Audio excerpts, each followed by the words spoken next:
आज हम एक ऐसे महान परोपकारी संत के बारे में चर्चा करेंगे जो अपने समाज सुधार के कार्यों और सत्य आध्यात्मिक ज्ञान देने के लिए दुनिया भर में जाने जाते हैं। बहुत से लोग उन्हें 2014 में बरवाला की घटना के बारे में और 2006 में करोत्था कांड की घटना के बारे में जानते हैं। जी हाँ, हम बात कर रहे हैं जगत गुरु तत्वदर्शी संत रामपाल जी महाराज की। अधिकतर लोग संत रामपाल जी को मीडिया के द्वारा स्वयंभू संत घोषित करने के कारण तथा कोर्ट की अवमानना करने वाला समझते हैं, परंतु ये सत्य नहीं है। 2014 में न्यूज चैनल वालों ने जो दिखाया और प्रिंट मीडिया वालों ने जो छापा वो बिल्कुल झूठ था। पूरा सच जानने के लिए कार्यक्रम को अंत तक जरूर देखिएगा। आइए जानते हैं कि कौन है संत रामपाल जी महाराज, जिनसे आध्यात्मिक ज्ञान चर्चा करने के ख्याल मात्र से सभी धर्म गुरुओं के हाथ पैर कांपने लगते हैं। आखिर संत रामपाल जी महाराज जी को जेल क्यों जाना पड़ा? चलिए इन तमाम पहलुओं पर विस्तार से चर्चा करते हैं। सबसे पहले संत रामपाल जी का जीवन परिचय जानते हैं। दोस्तों, संत रामपाल जी महाराज सतलोक आश्रम बरवाला, जिला हिसार, हरियाणा के संचालक हैं, जो पवित्र शास्त्रों के अनुसार कबीर भगवान का सच्चा आध्यात्मिक ज्ञान प्रदान कर रहे हैं। मासा घटे न तिल बधे, विद न लिखे जो लेख, सच्चा सतगुरु मेट कर ऊपर मार मेघो। उनका जन्म 8 सितंबर 1951 को भारत के हरियाणा राज्य के सोनीपत जिले के गोहाना तहसील के धनाना नामक छोटे से गांव में एक किसान परिवार में हुआ। उनके पिता का नाम भगत नंदराम और उनकी माता का नाम भक्तमती इंद्रो देवी है। अपनी पढ़ाई पूरी करने के बाद हरियाणा प्रांत के सिंचाई विभाग में वे जूनियर इंजीनियर की पोस्ट पर नौकरी में लगे। संत रामपाल जी महाराज बचपन से ही ईश्वर प्रेमी थे। संत रामपाल जी महाराज श्री कृष्ण जी को अपने इष्ट देव के रूप में मानकर उनकी पूजा किया करते थे। श्री कृष्ण जी के अलावा भी बाबा श्याम जी, शिव जी, माता दुर्गा और हनुमान जी के वो अनन्य मन से भक्ति किया करते थे। हनुमान जी में एक विशेष आस्था होने के कारण वे राजस्थान के एक प्रसिद्ध हनुमान मंदिर में दर्शन के लिए हर साल जाया करते थे। संत रामपाल जी महाराज की परमात्मा में विशेष रुचि थी। 17 फरवरी 1988 को उन्होंने कबीर पंथी स्वामी रामदेवानंद जी को अपना पहला और अंतिम गुरु धारण किया। संत रामपाल जी को नाम दीक्षा 17 फरवरी 1988 को फाल्गुन महीने की अमावस्या को रात्रि में प्राप्त हुई। संत रामपाल जी महाराज अपना वास्तविक जन्मदिन भी इसी को कहते हैं, जिसे वे अपना आध्यात्मिक जन्म भी कहते हैं। उस समय संत रामपाल जी महाराज की आयु 37 वर्ष की थी। संत रामपाल जी महाराज जी के अनुयायी इस दिन को बौद्ध दिवस के रूप में जानते हैं। मीडिया के द्वारा फैलाई झूठी खबरों के कारण आम जनता उन्हें स्वयंभू संत मानती है, परंतु ऐसा नहीं है।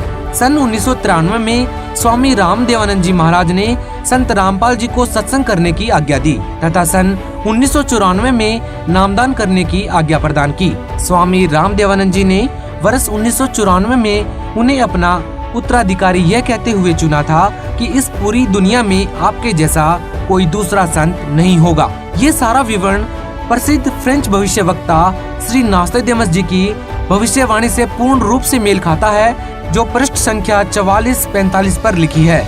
जिस समय उस तत्वदृष्टा सायरन का आध्यात्मिक जन्म होगा, उस दिन अंधेरी अमावस्या होगी। उस समय उस विश्व नेता की आयु 16, 20, 25 वर्ष नहीं होगी। वह तरुण नहीं होगा, बल्कि वह प्रौढ़ होगा और वह 50 और 60 वर्ष के बीच की उम्र में संसार में प्रसिद्ध होगा। वह सन 2006 होगा। जेई के पद से स्वयं इस्तीफा दिया, जिसका प्रमाण है सन 1994 से 1998 तक संत रामपाल जी महाराज ने घर घर, गांव गांव, नगर नगर में जाकर सत्संग किया।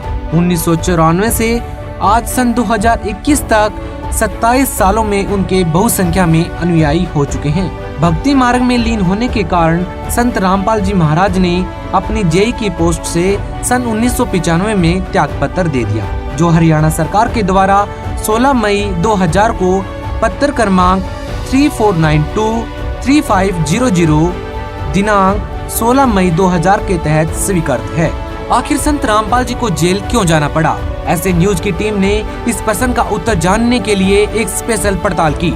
एक तरफ तो बिकाऊ मीडिया के द्वारा फैलाई और दिखाई झूठी खबरें थीं और दूसरी तरफ संत रामपाल जी के अनुयायियों के बयान थे।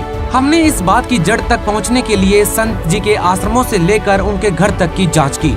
आश्रम के आसपास रहने वाले लोगों के साथ और आश्रम में रहने वाले उनके अनुयायियों से बात की। अंत में हम इस नतीजे पर पहुँचे कि 2014 में हुए बरवाला कांड में संत रामपाल जी और उनके अनुयायियों के साथ घोर अन्याय हुआ है। 18 नवंबर 2014 को हुए बरवाला कांड में बीमार अवस्था में ही संत रामपाल जी महाराज ने कानून को सर्वोपरि रखते हुए स्वयं को हरियाणा पुलिस के हवाले कर दिया था, जबकि उनके पास कोर्ट से हाजिरी माफी का पत्र और डॉक्टरों के द्वारा किया जा रहे इलाज के सभी सबूत थे, परंतु दबाव के कारण उन्हें जेल भेज दिया गया। संत रामपाल जी पर लगाए गए अधिकतर केसों में संत रामपाल जी और उनके शिष्य बरी हो चुके हैं।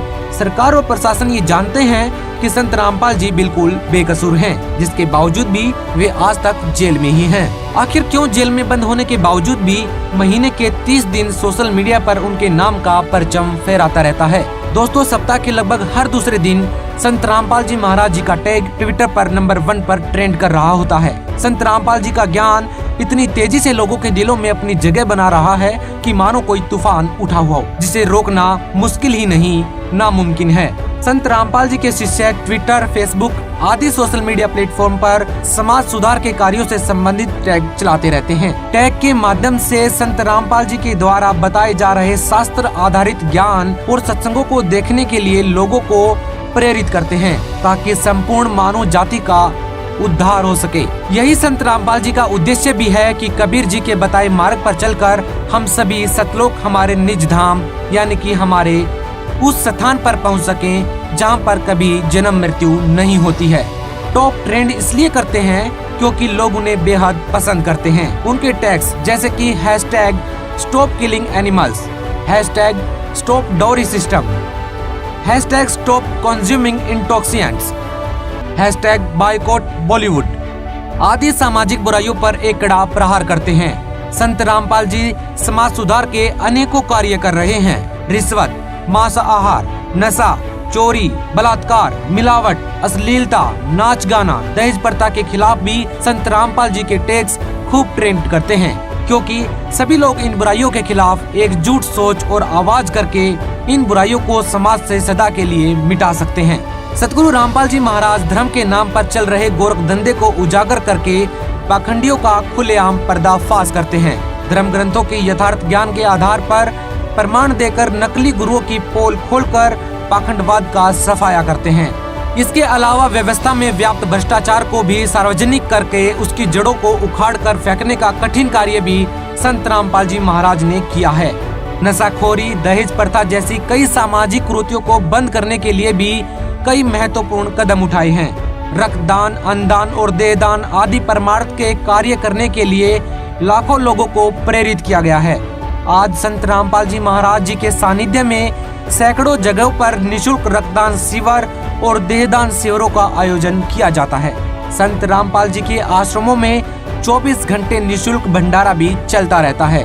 संत रामपाल जी महाराज बताते हैं कि मनमानी परंपराएं, शास्त्र विरुद्ध साधनाएं और लोक दिखावा भक्ति मार्ग में बाधक है। सामाजिक कुरीतियों जैसे कि दहेज प्रथा, विवाह में बैंड बाजा डीजे बजाना, बेशर्मी से नाचना, लोक दिखावा और फिजूल खर्ची, नारी के प्रति असमानता और उपेक्षा पूर्ण भाव रखना, जादू टोना, मंत्र तंत्र और मनोकामना पूर्ति के लिए जानवरों की बलि देना जैसे अंधविश्वास करना, शारीरिक और मानसिक विकास को विक्षिप्त करने वाली बाल विवाह प्रथा, 4 वर्णों की भेदभाव की अन्यायवादी वर्ण व्यवस्था, मृत्यु भोज, जन्म उत्सव, पटाखे बजाना और अन्य सारे त्योहार मनाना सब त्यागने योग्य क्रियाएं हैं। इनके साथ समाज को बांटने वाले जातिवाद, संप्रदायवाद, अक्षेत्रवाद, भाषावाद, प्रांतवाद आदि कुरीतियों को जड़ से समाप्त करना आवश्यक हो गया है।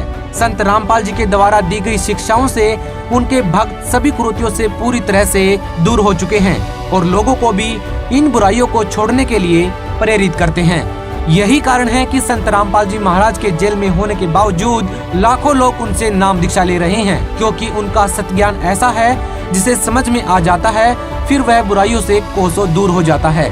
समाचार पत्रों और टीवी चैनल्स पर अक्सर संत रामपाल जी महाराज जी के आशीर्वाद से 17 मिनट में दहेज रहित विवाह, जिसे रमेनी विवाह भी कहते हैं, के संपन्न होने की खबरें चर्चा में रहती हैं। हजारों लोगों की कैंसर, एड्स, डायबिटीज, टीबी आदि जैसी अनेकों लाइलाज बीमारियां ठीक हो चुकी हैं। संत रामपाल जी का उद्देश्य है कि पृथ्वी सर्व के समान हो और इस घोर कलयुग में पुनः सतयुग जैसा वातावरण हो। जीव हमारी जाति है, मानव धर्म हमारा, हिंदू मुस्लिम सिख ईसाई धर्म नहीं कोई न्यारा।